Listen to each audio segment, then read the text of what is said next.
సహించండి, సహించండి, ఓపిక పట్టండి, ఓర్చుకోండి అన్నది వాక్యం.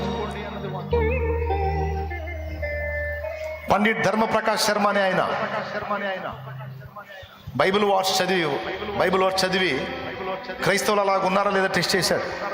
తన ఫ్రెండ్ దగ్గరికి వెళ్ళి నిష్కారణంగా అతన్ని కొట్టాడు, లాగి 2 పీకాడు. అతను, నువ్వు క్రైస్తవుడు కదా, దేవుని వాక్యం ఎలా ఉంది కదా, నువ్వు ఎందుకు తిరిగి నన్ను 2 కొట్టావంటే, నన్ను అన్యాయంగా ఎందుకు కొట్టావు, ఆ వాక్యాలు నాకు అనవసరం, నువ్వు నన్ను కొట్టావు, నేను 2 తిన్నాను. సమయమును దుర్వినియోగం చేయొద్దని ఉంది కదా. తన స్నేహితురాళ్ళు క్రైస్తవుల దగ్గరికి వెళ్ళి, రీటా అనే ఆమె దగ్గరికి వెళ్ళాడు. కాలేజీలో ఆయన మంచి టాపరు, చాలా అందగాడు. రీటా, మనం ఈరోజు ఈవినింగ్ మూవీకి వెళ్దామా అన్నాడు, సినిమాకి వెళ్దామా అన్నాడు. నీతో సినిమాక అంతకంటే అదృష్టమా? తప్పకుండా అంది. మీరు క్రిస్టియన్స్ కదా, తల్లిదండ్రులు చెప్పకుండా రాకూడదు కదా, తల్లిదండ్రుల పర్మిషన్ లేకుండా మీరు స్టెప్ తీసుకోకూడదు కదా. వాళ్ళకి ఏదో ఒకటి చెప్పొచ్చు, అదనపు తరగతి ఉంది, అదనపు క్లాస్ ఉందని చెప్తా అంటే వాళ్ళని మోసగిస్తాం. ఇవన్నీ పట్టించుకోవద్దు, మనం మూవీకి వెళ్ళాలి నీతో అంటే, నీతో అదృష్టం దొరికిద్దాం, మళ్ళీ తప్పనిసరిగా నేను వస్తాను ఎప్పుడు. లేదు, నేను తర్వాత చెప్తాలని వెళ్ళిపోయాడు. వెళ్ళి ఏం చేశాడు తెలుసా? బైబుల్ని చించేశాడు. అందరి ముందు అందరిని పిలిచి బైబుల్ని చించాడు. ఏమన్నా తెలుసా? ఇందులో ఉన్న మాటలు కేవలం మాటలే కానీ ఇవి నెరవేర్చడం క్రైస్తవుల వల్లే కాలేదు, ఇవి నెరవేర్చడం ఎవడి వల్ల కాదు, కాబట్టి ఇది ఒక వేస్ట్ పుస్తకం అని చించి పడేశాడు. కొద్ది కాలం తర్వాత వివాహితుడయ్యాడు. ఆ వివాహం చేసుకుంది ఎవరినో తెలుసా? అనుకోని స్థితిలో ఒక దైవజనుడు కూతుర్ని పెళ్లి చేసుకున్నాడు. ఆయన అన్యుడు, ఒక దైవజనుడు కూతుర్ని పెళ్లి చేసుకున్నాడు. పండిట్ ధర్మప్రకాష్ శర్మ అనే ఆయన. పెళ్లి చేసుకునేటప్పుడే చెప్పాడు, నువ్వు క్రిస్టియన్ అని నాకు తెలుసు, క్రిస్టియన్ అంటే ఇక నీ బాధ్యతలు ఎట్లా నెరవేరుస్తావో కూడా నాకు తెలుసు. ఇక మీ బాధ్యతల్లో మొట్టమొదటి బాధ్యత ఏంటంటే పక్కోడికి చెప్పటం. నా మీద అలాంటి ప్రయోగాలు చేశావంటే చరిత్ర లేకుండా చేస్తాను నీకు, అదిగా ఆయన లైఫే లేకుండా చేస్తాను నీకు అని వార్నింగ్ ఇచ్చాడు భార్యకి. ఎప్పుడు మీ దగ్గర ఎత్తనంది, దేవుని మాట ఎత్తనంది.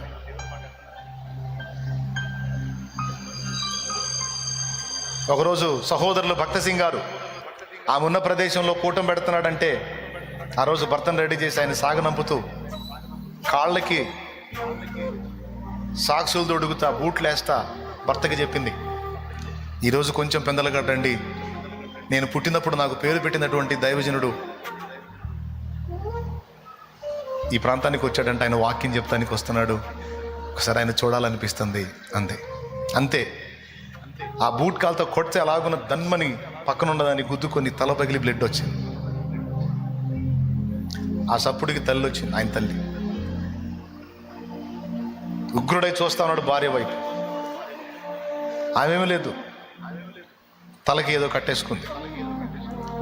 ఆమె వచ్చి, అమ్మ ఏందమ్మా తలకి ఇంత దెబ్బ తగిలింది, బ్లడ్ గారుతుందంటే, జారి పడ్డానని చెప్పింది.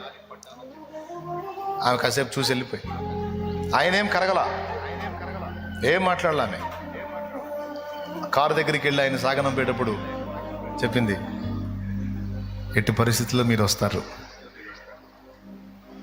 అంది. మీరంటే నేనంటే మీకు చాలా ఇష్టం, తప్పకుండా మీరు వస్తారు అంది. కారులో కూర్చొని ఆలోచించడం మొదలుపెట్టాడు. రీటా అలా స్పందించింది, వాడు అలా స్పందించాడు. ఈ అమ్మాయి కూడా క్రిస్టియనే, కానీ ఈ అమ్మాయి దగ్గర డిఫరెంట్ కనపడుతుంది. ఆ వాక్యాలు నెరవేరుస్తున్నట్టుంది ఈ అమ్మాయి. అంటే దేవుని యేసుప్రభు వాక్యాలు నెరవేర్చ సాధ్యమేనా? ఇవన్నీ మీ దగ్గర కనపడుతున్నాయని ఇంకా టెస్ట్ చేశాడు. చివరికి ఏమయ్యాడో తెలుసా? ఆయన మారి సేవకుడయ్యాడు. కొట్టు. ఆయన మారి దైవజనుడు అయ్యాడు. ఏ స్థాయికి వెళ్ళాడు తెలుసా? ఇందిరాగాంధీకి సువార్త చెప్పిన వ్యక్తి ఆయన.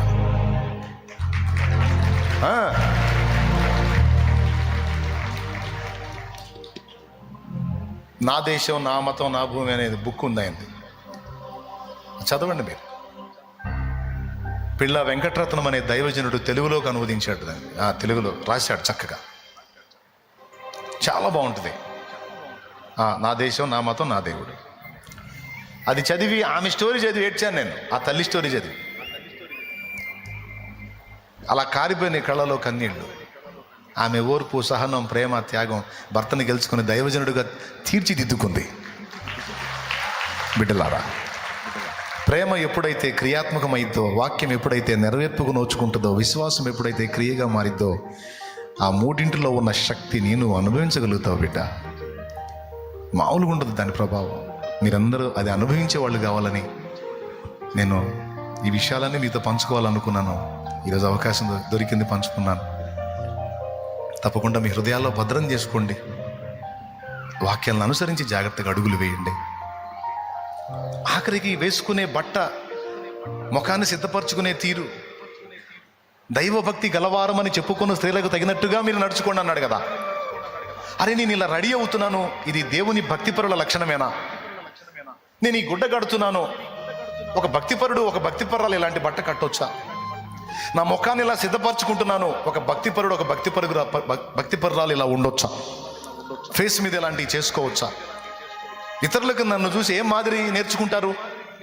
నేనే లోకస్తుడిగా పూర్తిగా మునిగినట్టు కనపడితే నన్ను చూసి సమాజం ఎలా బాగుపడిద్ది? వాక్యం అది చెప్పట్లేదు కదా. వాక్యమే దైవభక్తి గలవారం అని చెప్పుకున్న స్త్రీలకు తగినట్టుగా సత్క్రియల చేత మిమ్మల్ని మీరు అలంకరించుకోండి. బట్టలు ఎలా ఉండాలి, మీ అవతారం ఎలా ఉండాలి, మీరు మిమ్మల్ని చూస్తే అమ్మో దేవుని భక్తి కలిగినటువంటి బిడ్డ అనిపించేటట్టు నువ్వు ప్రవర్తించు అన్ని విషయాల్లో అని చెప్పాడు. అట్లా ప్రతి విషయంలో వాక్యమేం చెప్పుచున్నది అనే వాక్యం దగ్గరకు రా, వాక్యం నెరవేర్చు. నువ్వు ఎంతమందికి దీవెనకరంగా మారుతావో నీకు భవిష్యత్తులో అర్థమైంది. ఎంతమంది నిన్ను మాదిరిగా తీసుకుంటారో, ఎంతమందికి నువ్వు తలమానికంగా తయారవుతావో. తమ్ముడా, చెల్లి, నేర్చుకోండి నాన్న, నేర్చుకోండి, ఫలించండి. కృప మనందరికీ తోడై ఉండును గాక. చివరి ప్రార్థన ఆశీర్వాదంతో ముగించుకుందాం.